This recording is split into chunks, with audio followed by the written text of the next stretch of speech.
Hey, how's it going tonight? Well, I was talking about holding space for people last night and, listening to others. Well, what about the practice of holding space for yourself?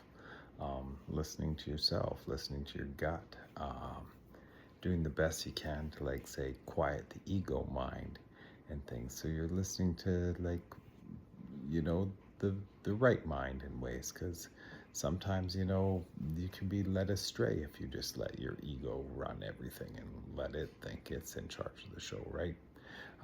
So yeah, it's learning how to discern which is, like, your intuition, which is your heart mind, compared to, like, to your head mind, so to say, right? um, and I think listening to yourself and learning to discern that is, like, one of the biggest things. Because yeah, there's countless times I can think back where I didn't listen to myself and things like that, and, like, yeah, it's usually, it's, yeah, if you would have just listened to, like, your gut before you happen, like, psh, right there, case in point, you can kind of see it. But yeah, and things like that, right?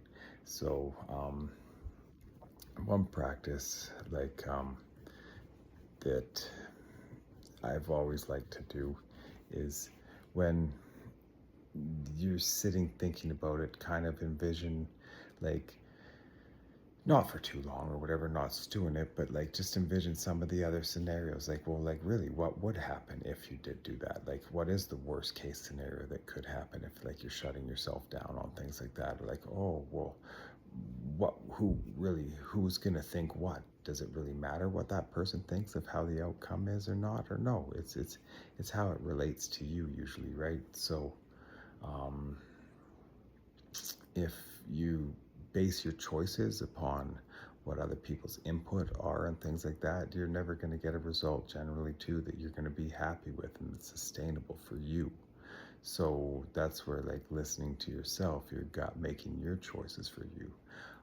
Also to the point where, like, say, like, you're very giving of yourself and you like helping other people and things like that, but you don't listen to yourself when you're like, oh yeah, this isn't the best time for me to give a helping hand to someone or whatever, and but you still do anyways, and then it can lead to things of, like, resentment towards certain people and stuff like that, right? So learning to discern your what's good for you and what's not, your no's and your yeses, learning to listen to, like, your body and what you're really actually willing to do and stuff, it's very important. So